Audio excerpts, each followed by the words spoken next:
ஆசிரியர்களுக்கு வணக்கம். நம்ம அடுத்ததாக பார்க்க இருக்க தலைப்பு பாசிசம் மற்றும் நாசிசத்தின் எழுச்சி. அதில் முதலாக இத்தாலியின் பாசிசத்தை பற்றி பார்க்க இருக்கிறோம். பாசிசம் என்ற சொல், பதம் மீன்ஸ் சொல். இதனுடைய பொருள் என்ன அப்படின்னு பார்த்தீங்கன்னா, மூலச்சொல் வந்து பாசஸ் என்ற லத்தீன் மொழி சொல்லிருந்து வந்ததாக பார்க்கப்படுது.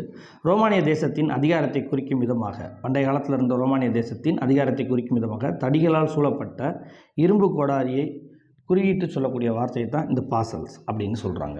ஸோ அதை தான் அந்த பின்னணியில் தான் வலிமையான ஒரு இத்தாலிய தேசம், வலிமையான ஒரு இத்தாலிய ஆட்சின்ற அடிப்படையில் உருவானதன் அடிப்படையில் இருந்து தான் பாசிசம்ன்ற சொல் வந்ததாக சொல்லப்படுகிறது.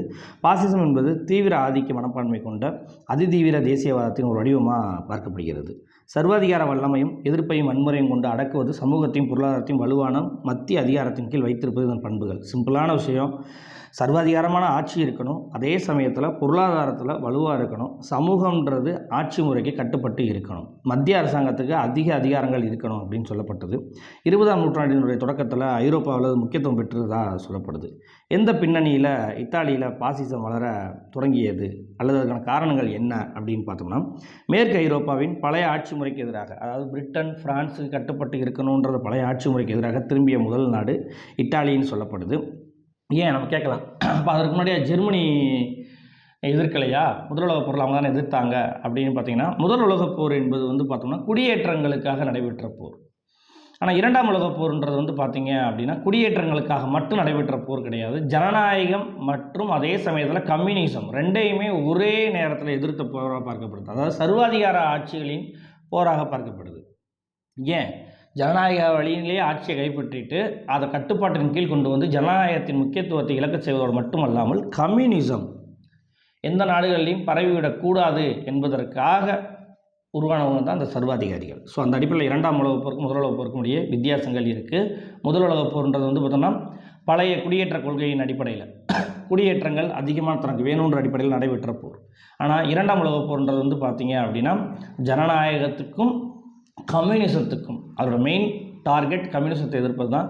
ஆனால் ஜனநாயகமும் சர்வாதிகாரத்தை கட்டுப்பட்டு தான் இருக்கணுன்றது அவங்களுடைய அல்டிமேட் கோலாக இருந்தது. பாரிஸ் அமைதி மாநாடு 1919 வாக்கில் நடைபெற்றது. இத்தாலி பெரும் எதிர்பார்ப்புகளோடு கலந்துக்கிடுச்சு. என்ன காரணம் அப்படின்னு பார்த்தீங்கன்னா, முதல் உலகப் போரில் 1915ஆம் ஆண்டு காலகட்டங்களில் இங்கிலாண்டோட லண்டன் உடன்படிக்கை செய்து கொண்டு அந்த போரில் அவங்க ஈடுபட்டாங்க. அது அந்த ஆரம்ப காலகட்டங்களில் அவங்களுக்கு மிகப்பெரிய நம்பிக்கை கொடுக்குற மாதிரி இருந்துச்சு, நமக்கு நிறையா பகுதிகள் கிடைக்க போகுதுன்ற மாதிரி. ஆனால் பாரிஸ் மாநாட்டில் இத்தாலிய அமைச்சர் ஆர்லாண்டோ தனது கோரிக்கையை முன்வைத்தப்ப அமெரிக்க அதிபர் உட்ரோ வில்சன் என்ன பண்ணார் அப்படின்னா, லண்டன் உடன்படிக்கையை கன்சிடர் பண்ணவே இல்லை. அதனால் நேச நாடுகளுக்கு ஆதரவாக போரில் ஈடுபட்ட இத்தாலி விரும்பிய ஃபியூம்ன்ற பகுதியையும் அதுக்கு கிடைக்காம போயிடுச்சு. இதனால் பாரிஸ் அமைதி மாநாடுனால எந்த ஒரு பலனும் கிடைக்கவில்லை. ஸோ இத்தாலிய தேசியவாதிகள் இதனால் அதிருப்தி அடைந்ததாக சொல்லப்படுகிறது. மேலும் அந்த காலகட்டங்களில் பார்த்திங்க அப்படின்னா சோசலிசவாதிகள் ஆஸ்திரியாவில் இருந்த கத்தோலிக்க, அதாவது ஆஸ்திரிய கத்தோலிக்க சார்பு கொண்டு வரும் இந்த இத்தாலிய போரில் வந்து என்ன பண்ணல, முதல் உலகப் போரில் இத்தாலிக்கு என்ன பண்ணல, பெரிய அளவில் சப்போர்ட் பண்ணாதனால நாடு மிகப்பெரிய கடும் சேதத்தை சந்தித்ததாக சொல்லப்படுகிறது. இவ்வாறு இத்தாலி போரில் வென்றது, ஆனால் அமைதியினை இழந்தது அப்படின்னு சொல்லப்படுது.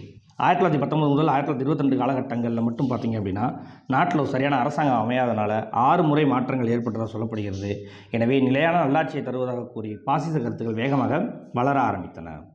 முதல் உலகப் போரில் ஏற்பட்ட இத்தாலிய பொருளாதார ரீதியாக பார்த்தோம் அப்படின்னா மிகப்பெரிய நஷ்டமடைஞ்சே காணப்பட்டாங்க. இதனால் இத்தாலிய நாணயமான லியர் என்பது பெரும் வீழ்ச்சி அடைந்ததாக சொல்லப்படுகிறது. இதனை அப்போது இருந்த அரசுகளால் தீர்க்க முடியவில்லை. இந்த சூழலில் என்ன ஆகுதுன்னா, இத்தாலியில் வந்து சோசலிச அமைப்புகள் வந்து என்ன பண்ணுறாங்கன்னா ஆட்சியை கைப்பற்றுவதற்கான முயற்சிகளை மேற்கொள்ள ஆரம்பிக்கிறாங்க. சோசலிசம் உள்ள வளர ஆரம்பிச்சதுனாலே அது எதுவும் வந்துடும், கம்யூனிசமும் வர்றதுக்கு வாய்ப்புகள் இருந்த காலகட்டம் அது. இவ்வாறு இத்தாலிய சோசலிச சிந்தனை பரவ தொடங்க ஆரம்பிக்குது. இதனால் இத்தாலிய சோசலிஸ்ட்டுகள் 1918 சர்வதேச பொது உடைமையோடு இணைய வாக்களிக்கிறாங்க. ஸோ அப்போ என்ன அர்த்தம்னா, ரஷ்யா மாதிரி நம்மளும் இணைஞ்சு என்ன பண்ணணும், ஒரு பொது உடைமை ஆட்சியை கொண்டு வரணும்னு நினைக்கிறாங்க.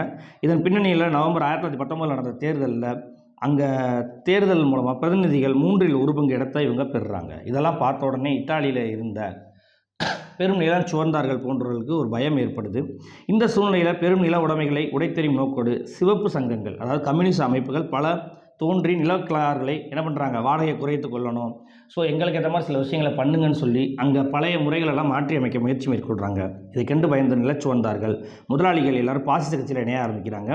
இவ்வாறு பாசிச கட்சி மக்களை கவரும் விதத்தில் கொள்கைகளை வெளியிட ஆரம்பித்தது. ஸோ பாசிச கட்சியினுடைய முக்கிய கொள்கைகள்னு பார்த்தோம்னா கம்யூனிச எதிர்ப்பு, தொழிற்சாலைகளை தேசியமயமாக்கணும், நிர்வாகத்தில் தொழிலாளர்களுக்கு பங்கு கொடுக்கப்படும், ஆனால் அரசாங்கத்துக்கு கட்டுப்பட்டு தான் தொழிலாளர்கள் இருக்கணும், எக்காரணத்தை கொண்டும் தொழிலாளர்கள் ஒரு அரசாங்கத்தை ஏற்படுத்தக்கூடாதுன்ற அடிப்படையிலும் வேலையில்லா திண்டாட்டத்தை முழுசாக ஒழிப்பதற்காகவும் பழைய ரோமானிய மரபுகளை பாதுகாப்பதற்காகவும் ஃபியூம் டல்மேசியா போன்ற பகுதிகளை இணைப்பதற்கும் போன்ற விஷயங்களை கொள்கைகளாக வெளியிடுறாங்க. இந்த கொள்கைகளை வடிவமைத்து காமிச்சவர் அல்லது நடைமுறைப்படுத்தி காமித்தவர் யார் என்பதுனா முசோலினி அவர் தான். ஸோ முசோலினுடைய எழுச்சி அவருடைய காலம் அப்படின்னு பார்த்தீங்கன்னா 1883 1945 சொல்லப்படுது. பெனிட்டோ முசோலினி 1883 ரொமாக்னாவில் உள்ள பிரிட்பியா என்ற இடத்துல பிறந்தா சொல்கிறாங்க. இவருடைய தந்தை ஒரு இரும்பு கொள்ளர், தாய் ஒரு பள்ளி ஆசிரியர். இவருமே ஒரு பள்ளி ஆசிரியராக தன்னுடைய வாழ்க்கையை தொடங்கியிருப்பார்.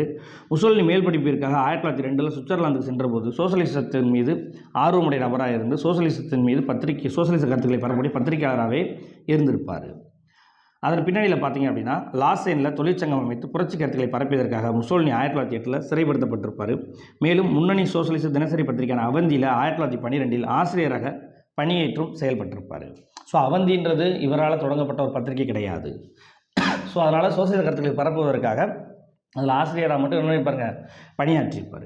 அதுக்கப்புறம் 1914 மீண்டும் இத்தாலி வந்ததுக்கப்புறம் மிலனில் இருந்த முனிசிபல் கவுன்சில் உறுப்பினராக தேர்வு செய்யப்பட்டிருப்பார். இந்த சூழ்நிலையில் தான் இல் போப்லோ டி இட்டாலியா என்ற பத்திரிகையின் எடிட்டர் ஆனார். எடிட்டர்னு சொல்கிறத விட இந்த பத்திரிகை அவராலேயே நிறுவப்பட்டதுன்னு சொல்லப்படும். ஸோ இதற்கு முன்னாடி இந்த அவந்தி பத்திரிகை அவரால் நிறுவப்படலை, சோசலிசவாதிகளால் நிறுவப்பட்டது. அதில் ஆசிரியராக எடிட்டராக செயல்பட்டிருப்பார். ஆனால் இல் போப்லோ டி இட்டாலியா என்ற பத்திரிகையில் வந்து பார்த்தீங்க அப்படின்னா இவரே எடிட்டராக மட்டும் இல்லாமல் இவராலேயே அது நிறுவப்பட்டு இத்தாலிய மக்களிடையே பாசிச கருத்துக்களை எடுத்து சொல்லப்படுவதற்கு மிக முக்கியமான பத்திரிகையாக இது பார்க்கப்பட்டது. 2 முறை ப்ரீவியஸ் டிஆர்பி கொஸ்டினில் கேட்டிருக்காங்க. முதல் உலகப் போரின் போது படைவீரராக சேர்ந்து காயமடைந்து 1917 வீடு திரும்பியதாக சொல்லப்படுது. இந்த சூழ்நிலையில் தான் பார்த்தீங்க அப்படின்னா மார்ச் 23 1919 பாசிச கட்சி உருவாக்கப்படுது. இது பர்டிகுலராக ஒரு நபர் அப்படிலாம் கிடையாது. இத்தாலியில் இருக்கக்கூடிய பெருநில சுவந்தார்கள் முதலாளிகளுக்கு ஆதரவாக பெரும்பான்மை மிக்க மக்களால் உருவாக்கப்பட்ட ஒரு கட்சியாக பார்க்கப்படுது. அதில் உடனடியாக முசோலினி சோசலிச கருத்துக்களை விட்டுட்டு இதில் போய் இணைய ஆரம்பிக்கிறார். இதனுடைய முக்கியமான அந்த சின்னம் இரும்பு களிகளான கட்டும் கோடாலியும் பாசிசத்தின் சின்னமாக இருந்தது. அதனுடைய உறுப்பினர்கள் கருப்பு சட்டை அணிந்து கொண்டார்கள். ஸோ பாசிஸ்டுகளின் அதிகாரம், வலிமை, ஒழுக்கம் ஆகியவற்றை முன்னிலைப்படுத்தியதனால தொழிலதிபர்கள், தேசியவாதிகள், முன்னாள் இராணுவத்தினர், நடுத்தர வர்க்கத்தினர், மனம் நிறைவற்று இருந்த நாட்டினுடைய நிலைமை பார்த்து வெதும்பி போயிருந்த இளைஞர்கள் எல்லாருமே ஆதரவு தர ஆரம்பிக்கிறாங்க. இவ்வாறு பாசிஸ்டுகள் சுதந்திரமான வன்முறையை கைக்கொள்ள ஆரம்பிக்கிறாங்க. 1919 வாக்கில் பார்த்தீங்க அப்படின்னா அக்டோபரில் முசோலினி மிலனில் இருந்த முதல் பாசிச குழுவை அமைக்கிறார். அதன் பின்னணியில் 1919 முதல் பாசிச மாநாடு நடைபெற்ற போது 22 பாசிச குழுக்களில் 17,000 உறுப்பினர்கள் இருந்தாங்க. அதற்கடுத்ததாக 1922 இம்பார்ட்டன்ட் பாயிண்ட் எக்ஸாமில் கேட்கலாம். 1922 அக்டோபரில் பாசிச கட்சி நேபிள்ஸ் நகரில் ஒரு கட்சி மாநாடை கூட்டுறாங்க. அதனுடைய முக்கிய தலைவர்கள் அன்றைய தினம் டி பென்னோ, டி வெச்சி போன்ற தலைவர்கள் இந்த இயக்கத்தை வளர்த்தா சொல்லப்படுது. இந்த முதலுலகப் போரின் முடிவில் இருந்த ஒழுங்குமுறை குறைவுகளை சரி செய்ய பாராளுமன்ற முறையிலான அரசு திணறியதனால பாசிச சர்வாதிகாரம் தோன்றுவதற்கு இந்த கட்சி மெல்ல மெல்ல வளர்த்த முடிவுகள் எல்லாமே முயற்சிகள் எல்லாமே வெற்றி பெறுற மாதிரியான சூழ்நிலையை உருவாக்கி கொடுத்தது. இந்த சூழ்நிலையில் பொது உடைமைவாதிகளும் அவர்களின் எதிர் தரப்பினருடைய எழுந்த பிணக்குகள் ஒரு உள்நாட்டு போராகவே இத்தாலியில் காணப்பட்டது. இந்த சூழ்நிலையில் தான் கருப்பு சட்டை அணிந்த பாசிசவாதிகள் ரோமில் அக்டோபர் 1922 ஒரு மிகப்பெரிய பேரணியை நடத்தி தங்களுடைய வலிமையை காட்டுறாங்க. இப்போ இந்த சூழலில் கம்யூனிஸ்ட் ஆட்சி விரும்பாத மன்னர் என்ன பண்ணுறாரு அப்படின்னு பார்த்தீங்கன்னா இந்த பாசிசவாதிகளினுடைய பலத்தை பார்த்து ஈர்க்கப்பட்டு 3ஆம் விக்டர் இமானுவேல் அப்போது ஆட்சியாளராக இருந்திருப்பார். ஸோ முசோலினி அந்த கட்சியில் மிகப்பெரிய தலைவராக இருந்ததுனால அவர் தலைமையில் ஒரு அரசாங்கத்தை அமைங்க அப்படின்னு கேட்டிருப்பாங்க. ஸோ மக்களால் தேர்வு செய்யப்படாமல் வலிமையின் அடிப்படையில் ஆட்சியை என்ன பண்ணுறாங்க, கைப்பற்றுறாங்க. இவ்வாறு இத்தாலியில் பிரதமராக முசோலினி வாக்காளர்களை அச்சுறுத்தி என்ன பண்ணுறாங்க அப்படின்னா மக்களால் விரும்பி தேர்ந்தெடுக்கலைன்னா கூட தன்னுடைய பெரும்பான்மையை மட்டும் வச்சு வாக்காளர் அச்சுறுத்தி 1924 ஏப்ரல் 6 நடைபெற்ற தேர்தலில் 65% வாக்குகளை பெற்று பாசிசவாதிகள் என்ன பண்ணுறாங்க, ஆட்சியை கைப்பற்றுறாங்க.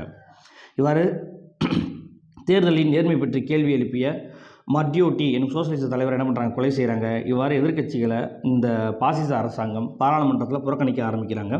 முசோலினி எதிர்க்கட்சிக்கு தடை விதித்தும் பத்திரிகை சுதந்திரத்தை தடை விதிப்பதற்காகவும் ஓவரா என்ற ரகசிய பாதுகாப்படையோடு என்ன பண்ணுறாரு, எல்லாத்தையுமே மறைமுகமாக கட்டுப்படுத்த ஆரம்பிக்கிறார். இவ்வாறு இத்தாலியின் 2ஆம் தலைவன் 2ஆம் டியூஸ் என தனக்கு பட்டமளித்து கொண்ட முசோலினி 1926 சட்டமேற்றும் அதிகாரம் கொண்ட சர்வாதிகாரியாக உருவெடுக்க ஆரம்பிக்கிறார். ஸோ 1926 முழு சர்வாதிகாரியாக மாறிட்டாரான்னு கேட்டால் கிடையாது, இத்தாலிக்குள்ள சர்வாதிகாரியாக செயல்பட ஆரம்பிக்கிறார். அதனால் எந்த நாடும் பெரிய அளவில் கண்டுக்கிறல. ஆனால் அதற்கு அடுத்ததாக 1933லேருந்து 35 வரைக்கும் ஹிட்லருடைய செயல்பாடுகளை பார்த்த முசோலினி அதுக்கப்புறம் பன்னாட்டு அளவிலும் சர்வாதிகாரத்தன்மையோடு செயல்பட ஆரம்பிக்கிறார். இவ்வாறு தான் இரண்டாம் உலகப் போருக்கான கூட்டணி என்பது உருவாக்கப்படுது. ஸோ இத்தாலியில் சர்வாதிகாரியாக மாறினதுக்கப்புறம் இத்தாலிய வளர்ச்சிக்காக பல முயற்சிகளை மேற்கொள்கிறாரு. அந்த அடிப்படையில் முக்கியமான விஷயம் வார் ஃபார் கிரெயின், தானியத்திற்காக யுத்தம் என்ற கோஷத்தை எழுப்புறாரு. இதனுடைய நோக்கமே என்ன அப்படின்னா, இத்தாலியில் விவசாயத்தை அதிகப்படுத்தி அனைத்து மக்களுக்கும் உணவு கிடைக்க வாய்ப்பை ஏற்படுத்தணுன்றது அதனுடைய கான்செப்ட். அப்போ கட்டாயப்படுத்தி எல்லோரும் என்ன பண்ண வைக்கிறாங்க, அந்த நில உடைமையாளர்களுடைய நிலத்தில் வேலை செய்ய வைக்கிறாங்க. உரிமைகளை பற்றிலாம் கேட்டு என்ன பண்ணக்கூடாது, இந்த உற்பத்தியில் ஒரு மிதமான தன்மை வளர்ச்சியை ஏற்படுத்தக்கூடாது, அதிவேக வளர்ச்சி இருக்கணுக்காக கட்டாயப்படுத்துகிறாங்க. அதுக்கப்புறம் தொழிலாளர் பட்டயம் ஏப்ரல் 23, 1927 வெளியிட்டார். வேலை நிறுத்தங்கள், தொழிற்சாலை அடைப்பு போன்றதுக்கெல்லாம் என்ன பண்ணார், தடை விதிக்கிறார். அடுத்து பாராளுமன்றம் 1938 கலைக்கப்படுது. இதுக்கப்புறம் தான் முழு பன்னாட்டு அளவில் சர்வாதிகாரியாக மாறுறாரு. ஸோ பாசிச கட்சியும் வாரியங்களையும் பிரதிநிதித்துவப்படுத்தும் அமைப்பாக மாற்றப்படுது. பாராளுமன்றத்தை கலைச்சதுக்கப்புறம் முசோலினி பாராளுமன்ற அரசையும் தொழிற்சங்கங்களையும் ஜனநாயக அமைப்புகளும் முழுசு ஒழிச்சிடுறாரு. இதுக்கப்புறம் பார்த்தோம்னா இந்த இன்பிட்வீன் கேப்பில் இத்தாலியினுடைய வளர்ச்சிக்காக லேட்ரன் உடன்படிக்கை 1929 பிப்ரவரி 11 செய்து கொள்கிறாரு. முசோலினி தலைமையிலான பாசிச அரசாங்கம் தலைச்சிறந்த சாதனையாக கருதப்படுவது இந்த உடன்படிக்கை தான். இந்த உடன்படிக்கை போப் 11ஆம் பயஸோடு செய்து கொள்ளப்பட்டதாக சொல்லப்படுகிறது. ரோம் நகரில் உள்ள லேட்ரன் என்ற அரண்மனையில் 1929 பிப்ரவரி 11 இந்த உடன்படிக்கை கையெழுத்தானதுனால இந்த லேட்ரன் உடன்படிக்கைன்னு சொல்கிறாங்க.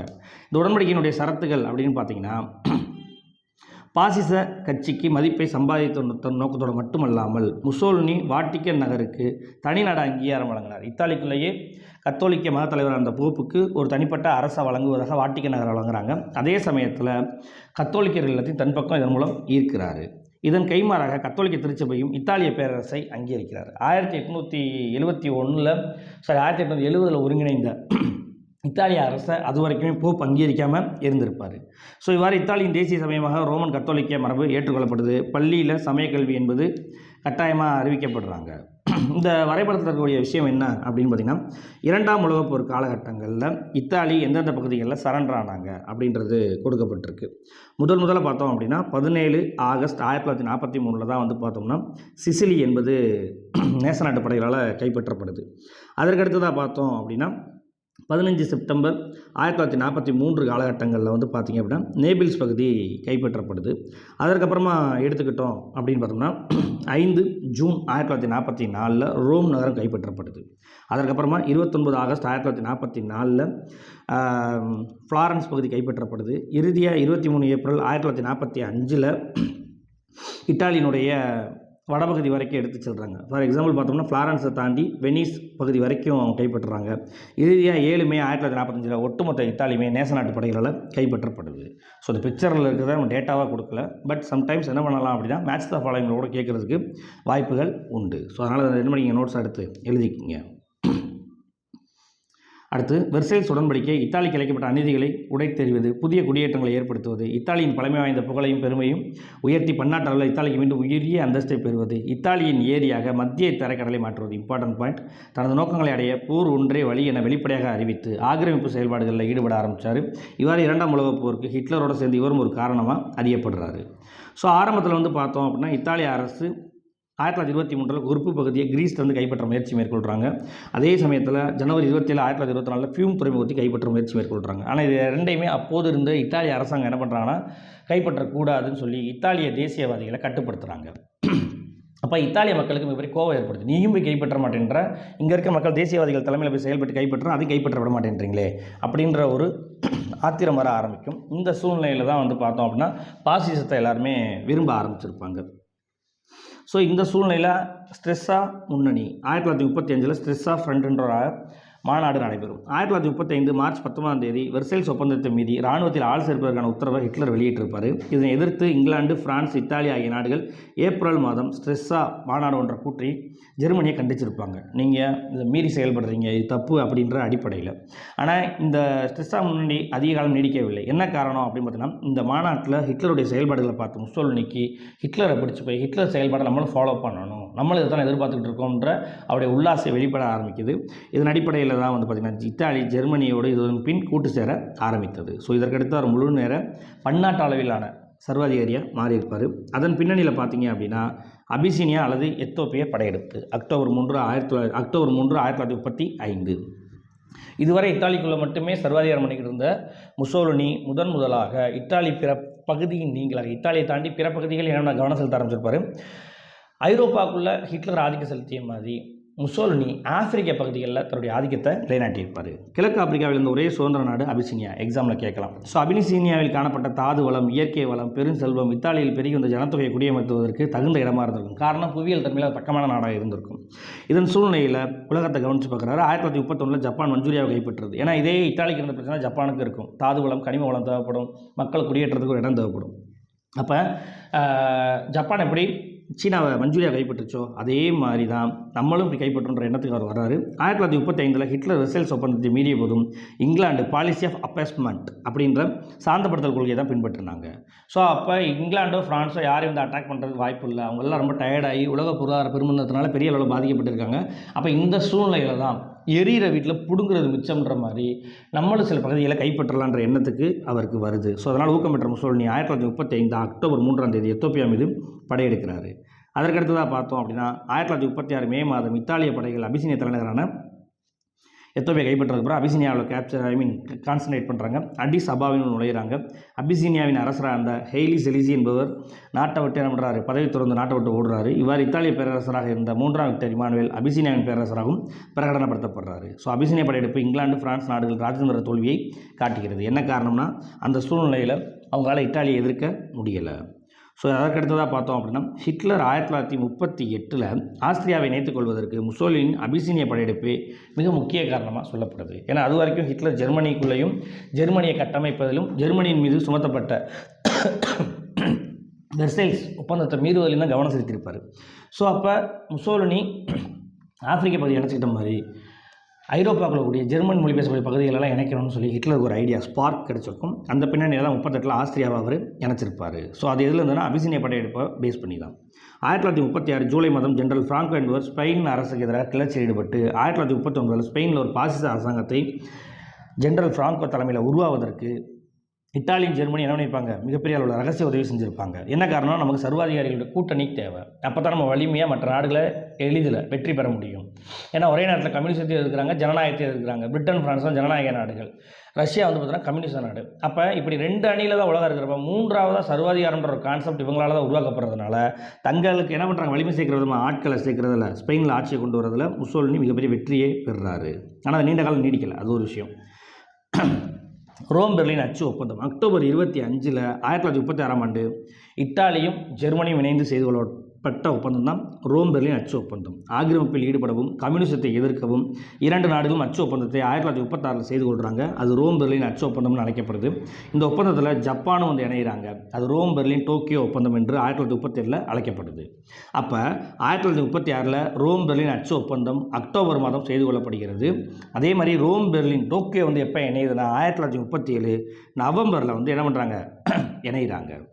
ஸோ ரோம் பெர்லின் ஒப்பந்தம் அப்படின்னா 1936, ரோம் பெர்லின் டோக்கியோ ஒப்பந்தம்னா 1937. கடந்த ஆண்டில் வினாத்தாளில் குளறுபடியான ஒரு வினாவில் இதுவும் ஒன்று. அடுத்து 2ஆம் உலகப் போரும் முசோலினியுடைய வீழ்ச்சியும் அப்படின்னு பார்த்தீங்கன்னா 1939 செப்டம்பர் மாதம் 2ஆம் உலகப் போர் தொடங்கிய போது அவர் பெரிய அளவில் எந்த ஒரு முடிவுமே எடுக்கலை, அமைதியாக தான் இருந்தார்.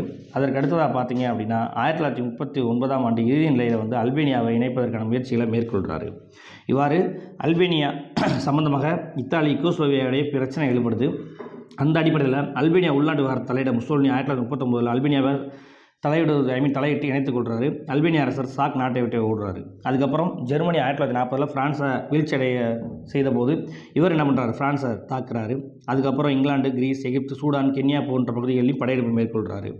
1942 அமெரிக்கா மற்றும் ரஷ்யாவுக்கு எதிராகவும் போர் தொடுக்கிறாரு.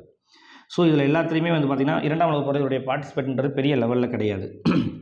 ஆனால் நம்ம ஏற்கனவே மேப்பில் பார்த்தோம்னா அந்த அடிப்படையில் 1943 ஜூலை மாதம் நேச நாடுகள் இத்தாலியை தாக்கிய போது இத்தாலியின் பாசிச உயர்நிலைக்குழு முசோலினி மீது நம்பிக்கையில்லா தீர்மானத்தை நிறைவேற்றுறாங்க. காரணம் என்னென்னா அவங்க சிசிலி, நேபிள்ஸ் வழியாக இத்தாலியை மத்திய தரைக்கடல் வழியிருந்து தாக்க ஆரம்பிப்பாங்க.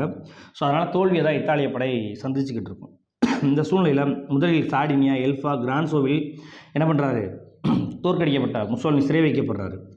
ஆனால் ஹிட்லர் என்ன பண்ணுறாருன்னா ஜெர்மனிய பாராசூட் கேப்டனான ஸ்கோர்ஸ்னி அவரால் காப்பாற்றப்பட்டு கார்ஜா ஏரிக்கரையில் உள்ள சலோ என்ற இடத்துல நகரில் முசோலினி ஒரு புதிய இடைக்கால அரசாங்கத்தை உருவாக்குறாங்க. இது பெயரளவுக்கு இருந்த ஒரு பாசிச அரசாங்கம் தானே தவிர பழையபடி வலிமையான அந்த அரசாங்கம் கிடையாது. அப்போ முசோலினி 1943 காலகட்டங்களிலேயே முழுவதுமாக வீழ்ச்சி அடைந்து விட்டார்னு சொல்லலாம்.